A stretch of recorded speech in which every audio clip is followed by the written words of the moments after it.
Bismillahirrahmanirrahim. I am Asif Hussain. It is my YouTube channel. بھائیو دوستو، کیا میں پاکستان سے قبل کی تاریخ پر ایک طائرانہ نظر ڈالی جائے تو پتہ چلتا ہے کہ ہندوستان پر انگریزوں نے تسلط جما رکھا تھا اور ہندو ان کے منظور نظر بنے ہوئے تھے اور اس امر کا پکا فیصلہ کر چکے تھے کہ ہندوستان سے مسلمانوں کا نام و نشان تک مٹا دیا جائے گا۔ بھائیو دوستو، مسلمان خواب غفلت میں مدہوش، یکسر بے خبر اور غافل تھے۔ قوم کی خودی اپنی قیمت کو کھو بیٹھی تھی، رہنما گمراہ ہو چکے تھے، کوئی مرد حق انہیں خواب غفلت سے بیدار کرنے والا نہ تھا، اور ادھر انگریز اور ہندو ان کا آپس میں گٹھ جوڑ تھا۔ نہ مسلمانوں کی عزتیں محفوظ تھیں، نہ ان کی جائیدادیں محفوظ تھیں، نہ ان کا نوکریوں میں کوئی حصہ تھا۔ غرض یہ کہ مسلمان غلاموں سے بھی بدتر زندگی گزار رہے تھے۔ بھائیو دوستو، ایسے میں ایک مرد مجاہد جس کا نام محمد علی جناح تھا، وہ 25 دسمبر 1876 کو پیدا ہوا، اور جب ہوش سنبھالا تو یہ امر لے کر میدان سیاست میں اترا کہ مسلم قوم کو پھر سے ثریا تک لے جانا ہے۔ بھائیو دوستو، اس نے اپنی انتھک محنت اور کوششوں سے سوئی ہوئی مسلم امہ کو جگانے میں اہم کردار ادا کیا۔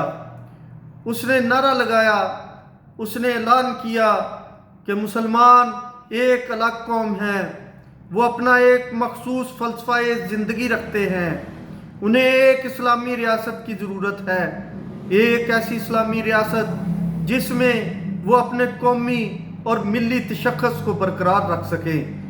بھائیو دوستو، قائد اعظم کے اس اعلان کے ساتھ ہی مسلمان خیبر سے لے کر کراچی تک میدان میں آ گئے، اور برصغیر ہندوستان میں گلی کوچوں میں ایک ہی آواز بلند ہونے لگی کہ بن کے رہے گا پاکستان اور لے کے رہیں گے پاکستان۔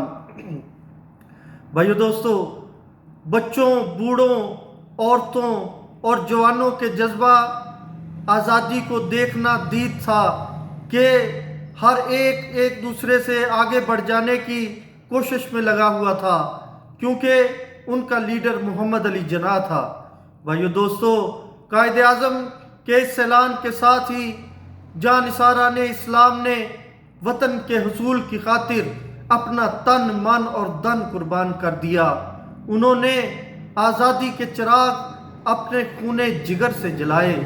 وطن کے حصول کی خاطر ماؤں نے اپنے بیٹے قربان کر دیے، بہنوں نے اپنے بھائی بینٹ چڑھائے، بیویوں نے اپنے سہاگ لٹائے، اور ننھے ننھے بچوں نے اپنے باپ وطن کے نام پر قربان کر دیے۔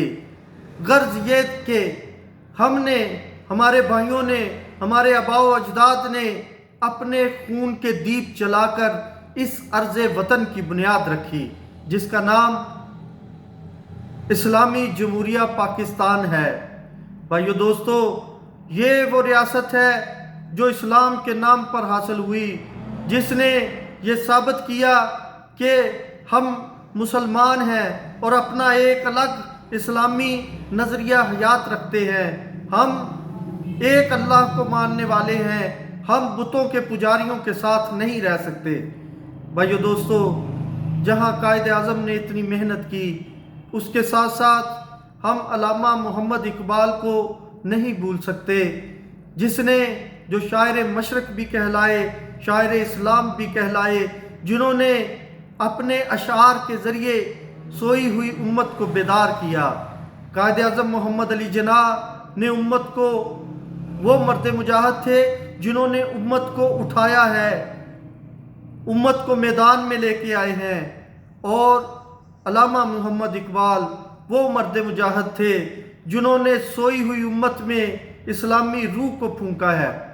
کس طرح سے کہ اٹھ کہ اب بزم جہاں کا اور ہی انداز ہے، اٹھ کہ اب بزم جہاں کا اور ہی انداز ہے، مشرق و مغرب میں تیرے دور کا آغاز ہے۔ اور پھر فرمایا سنو سنو اے ساکنان بزم ہستی، ندا یہ آ رہی ہے آسماں سے کہ آزادی کا ایک لمحہ ہے بہتر غلامی کی حیات جاویداں سے۔ اور کہیں پھر ایسے مسلمانوں کو بیدار کیا کہ تیرے دریا میں طوفان کیوں نہیں ہے، تیرے دریا میں طوفان کیوں نہیں ہے، خودی تیری مسلمہ کیوں نہیں ہے، ابس ہے شکوائے تقدیر یزداں کہ تو خود تقدیر یزداں کیوں نہیں ہے۔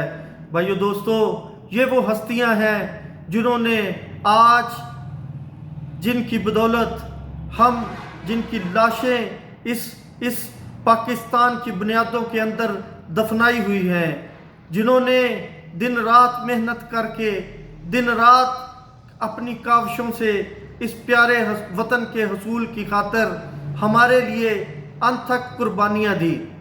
بھائیو دوستو، اب ہم پہ کیا ذمہ داری عائد ہوتی ہے کہ ہم ان کے نقش قدم پہ چلتے ہوئے جس نام پہ یہ وطن پاکستان حاصل ہوا، اسلامی نظریہ حیات کے نام پہ، کہ ہم اپنا ایک مخصوص اسلامی نظریہ حیات رکھتے ہیں۔ بھائیو دوستو، اس روح کو پھر سے بیدار کرنے کی ضرورت ہے کہ کس طرح ہم ایک دوسرے کے بھائی بھائی بن جائیں، کس طرح ہم ایک دوسرے کو دینے والے بن جائیں، کس طرح ایک دوسرے کے دکھ کو اپنا دکھ سمجھنے والے بن جائیں۔ کہ کیسے فرماتے ہیں علامہ صاحب کہ اخوت اس کو کہتے ہیں چبھے کانٹا جو کابل میں، تو ہندوستان کا ہر پیرو جواں بےتاب ہو جائے۔ تو بھائیو دوستو، ہم ایک امت ہیں۔ آپ صلی اللہ علیہ وسلم نے فرمایا کہ مسلمان تو وہ ہیں کہ جو ایک عمارت کی مانند ہیں، مسلمان تو وہ ہیں جو ایک امت کی مانند ہیں، ایک جسم کی مانند ہیں، کہ جسم کے ایک حصے میں درد ہو تو سارا وجود اس کی تکلیف کو محسوس کرتا ہے۔ تو بھائیو دوستو، ہم ایک دوسرے سے فرقہ واریت سے کو پرے رکھتے ہوئے ایک دوسرے کے بھائی بھائی بن جائیں، ایک دوسرے کا ساتھ دینے والے بن جائیں، صرف کلمہ لا الہ الا اللہ محمد رسول اللہ کی بنیاد پر۔ اور پاکستان کے لیے بھی یہی نعرہ لگا تھا کہ پاکستان کا مطلب کیا؟ لا الہ الا اللہ۔ لا الہ الا اللہ کے مطلب کو سمجھنے کی ضرورت ہے کہ لا الہ الا اللہ، اللہ کے سوا کوئی معبود نہیں، کہ سارے پاکستان پر اصل حکمرانی کا سرچشمہ اللہ تبارک و تعالیٰ کی ذات ہے، اور جو بھی نیچے حکمران آئے گا، جو بھی صدر وزیر اعظم بنے گا، وہ اللہ کے احکامات کو ماننے کا پابند ہوگا۔ تو بھائیو دوستو، اگر ہم ان اسلامی اقدار روایات کو اپنائیں گے تو پھر سے وہی خوشحالی کے دن آئیں گے، پھر سے اللہ تعالیٰ ہمارے کھوئے ہوئے تشخص کو ابھار دے گا۔